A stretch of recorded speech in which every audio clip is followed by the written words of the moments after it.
Hey, Katie. Hey, Ben. Uh, this episode, we don't have a clever, witty intro. Maybe some of you are exhaling a sigh of relief.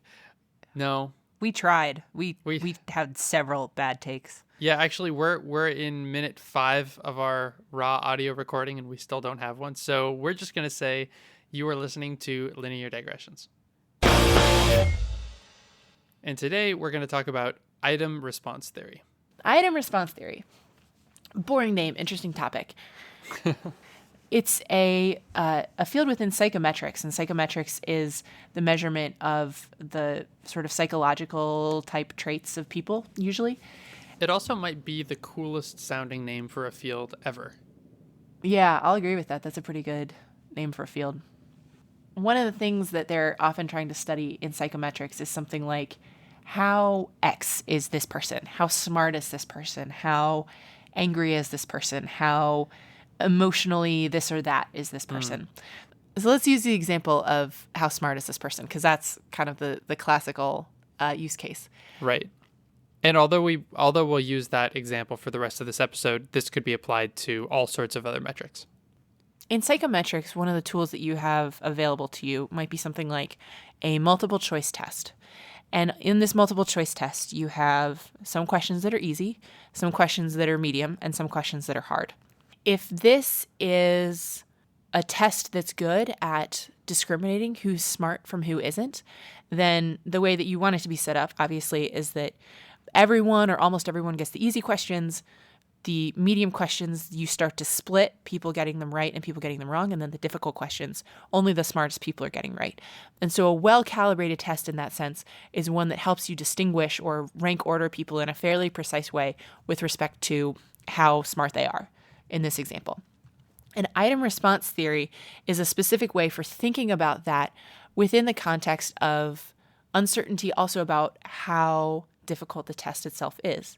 Because I don't necessarily know what's a easy, medium, or difficult question when I'm writing the test. I have some ideas, but it's not until I actually put a question out into the field and I start to see how often people get it wrong that I know how difficult it is. Right. It's kind of a calibration where you're taking the people you're testing and you see how well they do on the questions. And without that, you don't know. And at the same time, I also don't know how smart any given person is. And so I have one equation with two unknowns, so to speak.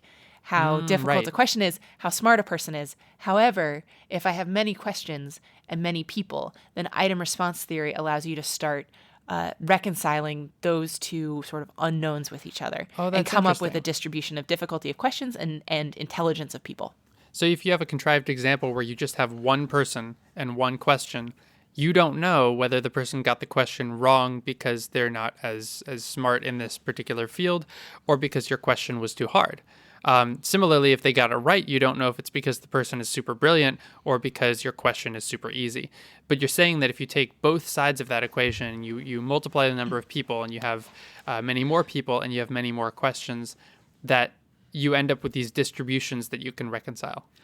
There's an exact mathematical form that usually this reconciling takes, which is a logistic function. So a logistic function is a specific type of mathematical distribution. It's 1 over 1 to the e plus stuff. And Plus it has stuff, is that? yeah, is that's usually where your parameters go. And the way that this actually looks, the thing you should be imagining in your head, is sometimes called an S-curve.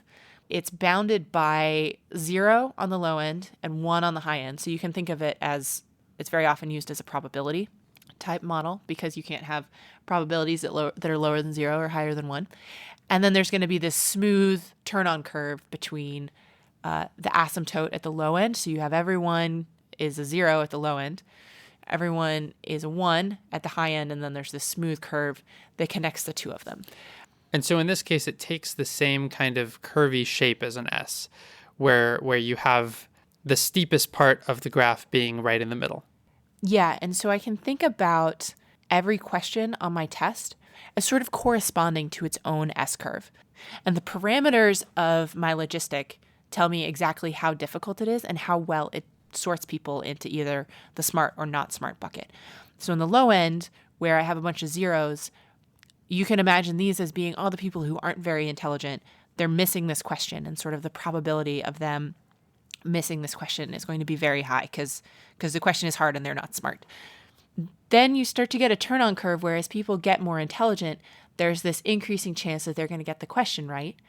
And then the question is not infinitely hard, so the extremely smart people are all the ones on the right side, and they're all able to get the question correct.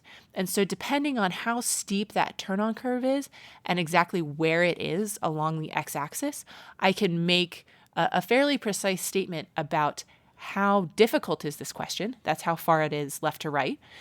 And how good is it at discriminating people from each other? Is the turn-on curve gentle or is it sharp? Right. So all of the questions in your set would have a graph all to themselves. Mm-hmm. And usually I should also add, in the example of a multiple choice question, there's usually a third parameter in this model, which is the probability that you could get it right just from randomly guessing, which can introduce some noise. On something like the SAT or the GRE, there's usually 4 or 5 answers. One of them is correct. And so just by randomly guessing, you could still get 20 or 25% correct. So you have to take that into account into these questions. But then once you have many, many people who've answered this question, you'll start to get an idea of how difficult it is. And you can fit it with, again, one of these logistic curves and get an idea of how, is this particular question something that is a middle of the road question? Is this an easy question? Or is this a question that only the smartest people get right? And then you can also, for all the people in your survey, you can say, are you getting all of the questions right, some of the questions, or there's only a few questions that you're getting correct? And you can start to get an idea, and how difficult are those questions? And from that, you can start to very precisely place people on something like a ranked scale relative to each other. This person gets lots of questions right, but there were a few places where they missed the questions, which are the very most difficult ones. And so I can put them very precisely on a ranking relative to the other people. So can we bring this theory and kind of apply it to a real world scenario? Like standardized testing is a great example of this. Yeah, you never had to take the GRE, did you? I did not. Okay. Well, I took this when I was going through the grad school admissions process. So is the GRE just like all of the others, the SAT and whatever? You sit down in front of a pencil and paper and you fill out a Scantron thing? No. Well, yes, it asks similar questions, but structurally, no pencil, no paper. And that is very important. Oh, so it's on the computer. It's on a computer. And so what the GRE is able to do is this is the way the GRE actually works, is they have this item response theory sort of underneath the scoring mechanism of the test. And so based on the questions that you are getting right, it has a bunch of historical information about whether other people have gotten them right in the past. So it has some idea of what's a difficult question. And if you're getting all of the questions right, it's going to start feeding you harder and harder questions because it needs to figure out if you are 95th percentile or 98th percentile. And the difference between those two, you have to really start to drill down on the hardest questions to figure out who's just regular smart and who's really, really smart. Oh, and that's fascinating. That's what the GRE does, is it has this feedback mechanism that it will send you questions that are as precisely as possible tailored to the ability that it thinks you have so that it can come up with a very refined estimate of what your score should be. So as a web developer, this makes me think of a binary search or any other kind of search where you take a large data set, usually ordered, and then you cut it in half and you search one half. And if it's in that half, then you can cut it in half again. And then if it's basically you take this data set and you keep chopping it up in half and you choose the left or the right bucket. And then you take whatever bucket you chose, you chop it in half and you choose the left or the right bucket. And then you take whatever bucket you chose from that and you do the same thing over and over again.